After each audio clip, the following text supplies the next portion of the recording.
राधे राधे, जय श्री कृष्णा। आज की वीडियो में हम सुनेंगे माघ महात्म अध्याय 14। कीर्ति वीर्य जी बोले, हे प्रभु, यह राक्षस और कंचन मालिनी कौन है? उसने अपने पुण्य कैसे किया और इन दोनों का साथ कैसे प्राप्त हुआ? हे ब्राह्मण, हे दंताश्रय जी, इसे कहिए। दंताश्रय जी ने कहा, हे राजन, इस विचित्र पुरातन इतिहास को सुनो, जिसके सुनते ही वाजपेयी यज्ञ का फल प्राप्त होता है। कंचन मालिनी नामक एक बड़ी रूपवती अप्सरा थी। उस समय प्रयाग में माघ मास में वह स्नान करके शिवजी के मंदिर में जा रही थी। गिरिराज हिमालय के कुंज में विकराल रूप में खड़े हुए उस वृद्ध असुर ने गगन मार्ग में जाती हुई उस सोने के समान तेजवान, सुंदर कटी वाली, बड़े बड़े नेत्रों वाली चंद्रमुखी अप्सरा को देखकर ब्रह्म राक्षस ने कहा, हे सुकेशी, हे पिए पयोधरे, तुम कौन हो तथा कहाँ से आती हो? तुम्हारे वस्त्र और बेणी क्यों गीले हैं? हे भेरू, तुम आकाश मार्ग से कहाँ जाती हो? हे भद्रे, किस पुण्य से यह तुम्हारा अत्यंत तेजस्वी शरीर व मनोहर रूप है? हे सुलोचने, मेरे मस्तक पर तुम्हारे भीगे वस्त्र से गिरे हुए एक बूंद जल से मेरा क्रूर मन क्षण भर में शांत हो गया। इस जल की क्या महिमा है? तुम शीलवती हो, मुझसे कहो। तब अप्सरा ने कहा, हे राक्षस, मैं कामरूपिणी अप्सरा हूँ। मेरा नाम जन्म मालिनी है। मैं प्रयाग से आती हूँ। गंगा यमुना के संगम में स्नान से भली प्रकार मेरे वस्त्र भीगे हैं। हे राक्षस, मैं श्रेष्ठ पर्वत कैलाश पर, जहाँ पार्वती पति आशुतोष शंकर रहते हैं, वहाँ जा रही हूँ। त्रिवेणी के जल से तेरी क्रूरता निकल गई है। जिस पुण्य के प्रभाव से मैं सुबुद्धि गंधर्वी की कन्या रूप में पैदा हुई और उमा की प्यारी सखी हुई, यह रहस्य ब्रह्मा जी ने मुझसे एक समय कहा था। वह मेरा आश्चर्य करने वाला उदाहरण सुनो।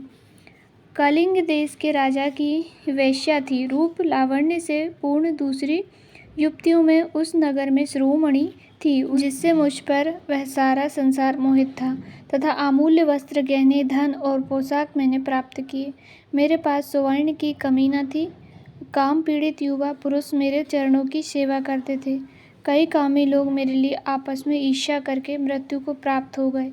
इस तरह मेरा समय व्यतीत हुआ। वृद्धावस्था होने पर मैंने विचार किया कि मैंने न दान किया, न तप किया, न महादेव जी की आराधना की, न विष्णु भगवान की आराधना किया, न दुर्गा देवी की पूजा की, न ब्राह्मणों को तृप्त किया, न प्राणियों का हित किया। हे राक्षस, मैंने बहुत से पाप किए। इसी से मेरा मन सदा दहकता रहता था। एक बार बहुत सा विलाप करके मैंने ब्रह्म, वेद, पुराण और राजा के पुरोहित ब्राह्मण से जाकर पूछा कि मेरा निस्तार अच्छी गति किस तरह होगी। मुझे पाप रूपी कीचड़ में डूबी हुई पापिनी को उबारिए। हे ब्राह्मण देव, प्रसन्न होकर आप मुझ पर दया का जल छिड़किए। साधु जन अच्छे बुरे सभी पर दया करते हैं। इस तरह मेरे वचनों को सुनकर मुझ पर दया करके वह ब्राह्मण प्रेम पूर्वक संपूर्ण धर्मों से पूर्ण वाक्य मुझसे बोले, हे सुमुखी, मैं तेरे सब निषिद्ध को जानता हूँ। तू मेरी बात मान। शीघ्र ही प्रजापति के क्षेत्र में प्रयाग को जा। वहाँ पर जाकर स्नान कर। इसमें से तेरे पाप नष्ट होंगे। परंतु हे भीरू, तीर्थ में मन से भी अशुभ किया मत करना। प्रयाग में स्नान करने से पवित्र होकर तू अवश्य स्वर्ग में जाएगी। हे भामिनी, जन्म जन्मांतर के लिए किए हुए पाप स्नान मात्र से प्रयाग में नष्ट होते हैं। हे वीरू, तुम पुराने समय में गौतम मुनि की स्त्री अहिल्या को छोड़कर इंद्र काम के वशीभूत हुआ। तब अपने काम को छिपाते हुए उसके पास गया। उसके पति के शाप से इंद्र का शरीर अत्यंत लज्जापूर्ण और कुरूप हो गया। उसके शरीर में हजारों भग चिन्ह हो गए। तब मुंह नीचा करके देवराज भे मेरू पर्वत के शिखर पर 100 योजन लंबे स्वच्छ जल से भरे हुए सरोवर के तट पर जाकर उस स्वर्ण कमल से भरे हुए कोटर में घुस गया। वहाँ बैठकर अपने को तथा कामदेव को धिक्कारने लगा कि इसी के पाप से निंदित होकर सब मनुष्य नरक में जाते हैं। आयुष्य, कीर्ति, धर्म, यश और धैर्य को सदैव नष्ट करने वाले दुराचारी कामदेव को धिक्कार है। यह विपत्ति का उचित स्थान है। शरीर में स्थित दुख से दमन करने योग्य शत्रु असंतुष्ट तथा सदैव अकल्याण करने वाला है। पद्मों से युक्त सरोवर में बैठे हुए इंद्र इस तरह कह रहे थे, हे भीरु, इंद्र के बिना देवलोक शोभा नहीं देता।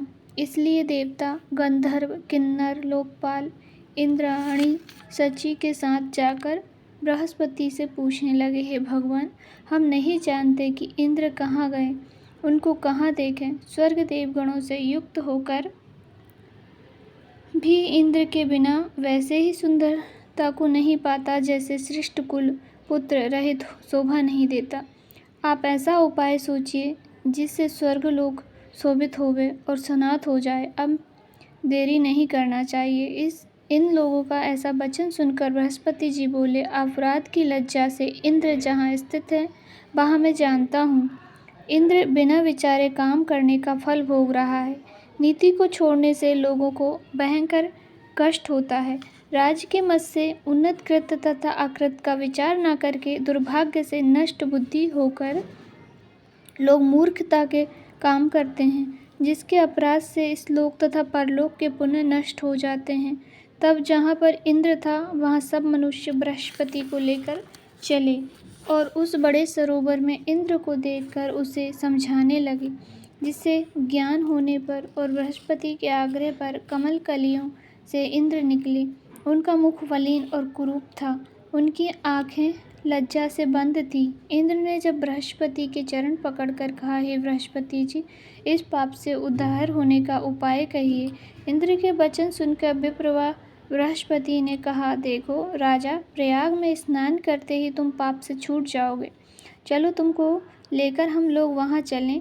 तब पुरोहित को लेकर इंद्र वहाँ गए और तीर्थराज प्रयाग में स्नान करके शीघ्र ही पापों से छूट गए।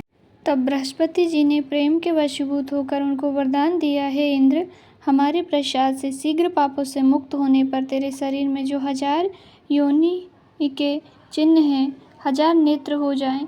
शची का पति इंद्र ब्राह्मण के वाक्य से 1000 नेत्रों से ऐसा सुशोभित हुआ कि जिस तरह मानसरोवर में कमलों से शोभायमान होता है। इस तरह से हमारे आज की कथा यानी कि 14वां अध्याय संपूर्ण हुआ। आगे की कथा हम कल के अध्याय में सुनेंगे। जब तक के लिए राधे राधे, जय श्री कृष्णा। वीडियो पसंद आए तो वीडियो को लाइक, चैनल को सब्सक्राइब ज़रूर करें।